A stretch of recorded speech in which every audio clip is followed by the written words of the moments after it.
CMR shopping mall మన BHEL circle లో మార్చి 20న energetic star Ram Pothineni గారిచే గొప్ప ప్రారంభం. Hi, welcome to India's largest digital media network Suman TV. నేను మీ సంగీత. మనతో ఈరోజు psychologist and spiritualist Brahma Kumari Sumalatha గారు ఉన్నారు. వారితో మాట్లాడదాం. నమస్కారం మ్యామ్. నమస్తే. ఓం శాంతి. ఓం శాంతి మేడం.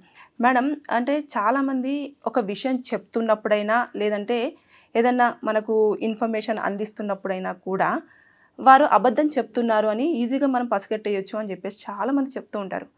నిజంగానే ఒక వ్యక్తి ఎదుటి వ్యక్తి మనకు అబద్ధం చెప్తున్నారు అనేది మనం ఎలా గ్రహించవచ్చు అంటారు? దాన్ని మనం ఎలా కనుక్కోవాలి? చిన్నప్పుడు ఒక చిన్న జోక్ విన్నాను అనమాట.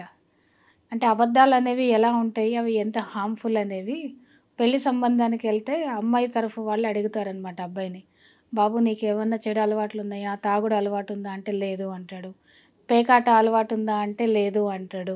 అట్లా అన్ని చెడు అలవాట్లు ఏదేదో అడుగుతుంటే ఏం లేదు అంటాడు. ఒక్కటే ఒక అలవాటు ఉందండి, అబద్ధాలు చెప్పడం మాత్రమే అంటాడు. క్యాన్సిల్ చేసుకుంటారు అనమాట పెళ్లి సంబంధం. అంటే ఏంటి, పేకాట అలవాటు లేదు అన్నాడు, అది కూడా అబద్ధమే. సో అబద్ధం చెప్పడము అనేది మనిషి క్యారెక్టర్ మీద ఎంత పెద్ద మచ్చ తీసుకొస్తుంది అని అంటే, ఆ అబద్ధం అనేది ఆ మనిషిని ఇంక మనం నమ్మలేమన్నమాట. సో ఇప్పుడు మీరు అడిగిన క్వశ్చన్ కూడా ఎంత వ్యాలిడ్ అంటే, ప్రస్తుతం ఉన్నటువంటి ఈ కలికాలంలో మనుషులని అనలైజ్ చేసేటప్పుడు ఎవరు నిజం చెప్తున్నారు, ఎవరు అబద్ధం చెప్తున్నారు అనేది గ్రహించడం మనకి చాలా అవసరం. ఈ అబద్ధాలు అనేవి ఎలా ఉంటాయంటే, కొన్ని ఆపద్ధర్మంగా చెప్పాల్సి వస్తుంది. ఫర్ ఎగ్జాంపుల్, డాక్టర్ ఉన్నాడు అనుకోండి, పేషెంటు చాలా వీక్గా ఉన్నాడు, కానీ బాబు నువ్వు వీక్గా ఉన్నావు అని చెప్తే అతను మెంటల్లీ ఇంకా డౌన్ అయిపోతాడు. అలాంటప్పుడు ఏం చేస్తాడు డాక్టరు, ఏం పర్లేదు నీకు అంతా బాగుంది, ఒక మెడిసిన్ వేసుకో అసలు బాగైపోతావు అని చెప్తాడు. ఇక డాక్టర్ అబద్ధం చెప్పినట్లా కాదు. దాన్ని మనం ఏమంటాము, ఆపద్ధర్మంగా సమయానుసారంగా వ్యక్తిని కాపాడడానికి చేసినటువంటి ఒక యుక్తి, ఒక ఉపాయం మాత్రమే. రెండవ రకం ఎలా ఉంటుంది, కొంతమంది పెద్ద పెద్ద అబద్ధాలు చెప్పేస్తారు. కెరియర్లో, వాళ్ళ బయోడేటాలో లేని విషయాలన్నీ రాసేయడము, లేకపోతే ఎదుటి వాళ్ళని హరాస్ చేయడానికి, వాళ్ళ నలుగురిలో అవమానపరచడానికి, కించపరచడానికి, ఆ వ్యక్తి గురించి లేనిపోని మాటలు చెప్పేయడము, ఇవన్నీ హార్మ్ఫుల్ అనమాట. దీన్ని ఆపద్ధర్మం అని కానీ అలాంటి వాటిగా చెప్పలేము. ఒకసారి నేను కాలేజ్కి వెళ్ళినప్పుడు థౌజండ్స్ ఆఫ్ కాలేజ్ స్టూడెంట్స్ ఉన్నారు గ్యాదరింగ్లో.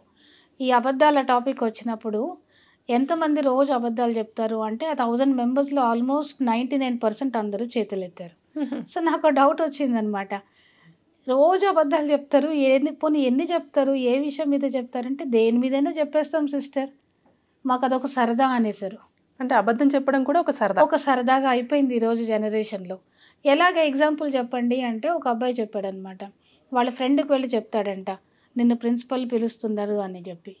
ఈ అబ్బాయికి ఇక్కడ టెన్షన్, ఎందుకబ్బా నేనేం తప్పు చేయలేదు, లేకపోతే ప్రిన్సిపల్ నన్ను ఎందుకు పిలుస్తున్నారు అని చెప్పి భయంగా ప్రిన్సిపల్ రూమ్కి వెళ్తున్నాడు.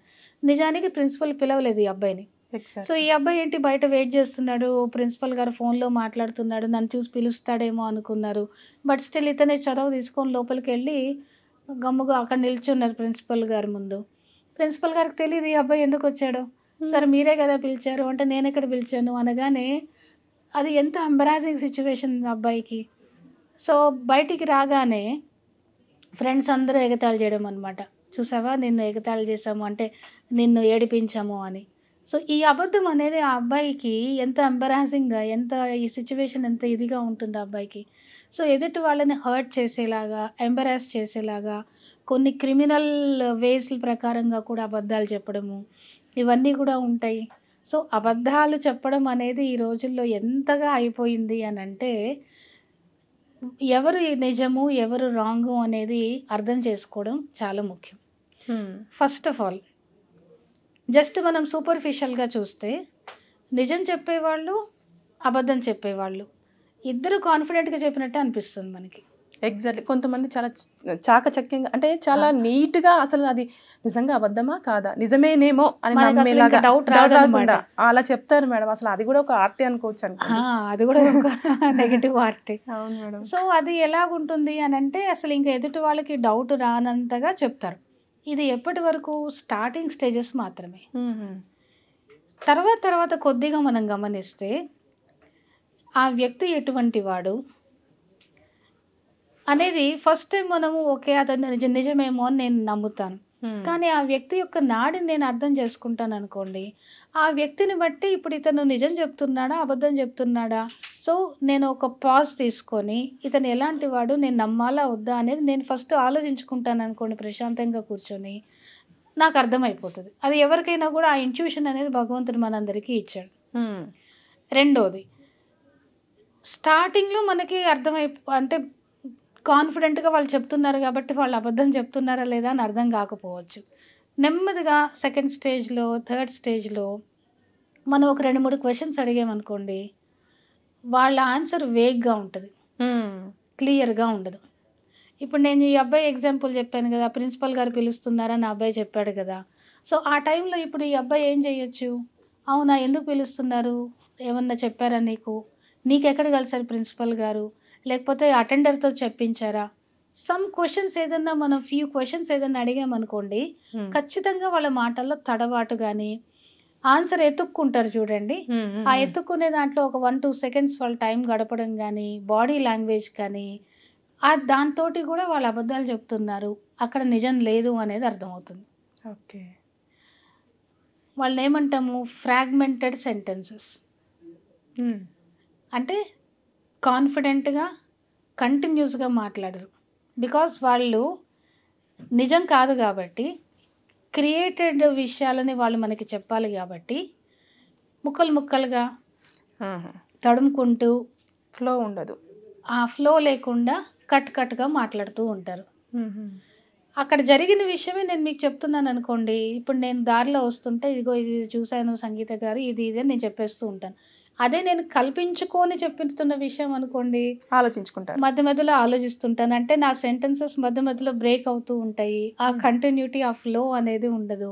సో దీన్ని బట్టి కూడా మనం అర్థం చేసుకోవచ్చు, వీళ్ళు చెప్పే దాంట్లో ఎక్కడో కాస్త కల్తీ జరుగుతుంది, నిజం కాదు అని.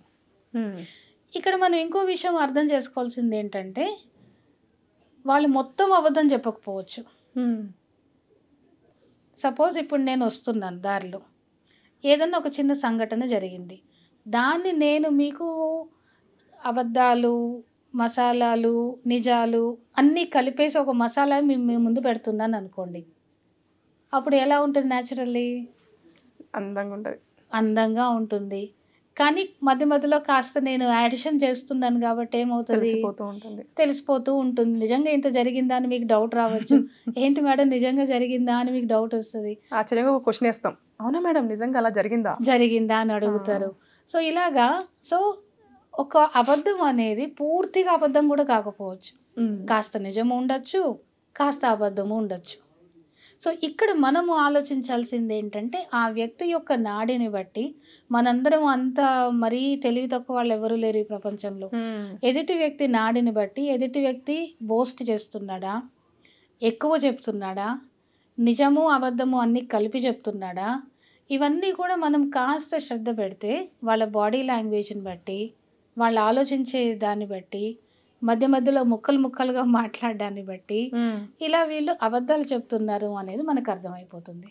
మొత్తానికైతే మనం ఈజీగానే తెలుసుకోవచ్చు, కాకపోతే కొంచెం మనం తెలివి ఉపయోగించేసి వాళ్ళు మాట్లాడే విధానం ఏ విధంగా ఉంది, అసలు ఎక్కడెక్కడ తడబడుతున్నారు, ఎలా మాట్లాడుతున్నారు అని తెలిస్తే ఈజీగా వాళ్ళు చెప్పేది అబద్ధం అని మనం తెలుసుకోవచ్చు అని చెప్పారు. Correct. Thank you madam. Thank you. ఓం శాంతి. సుమన్ టీవీలో మీ పర్సనల్ అండ్ బిజినెస్ ప్రమోషన్స్ కోసం కింది నెంబర్కి కాంటాక్ట్ చేయండి.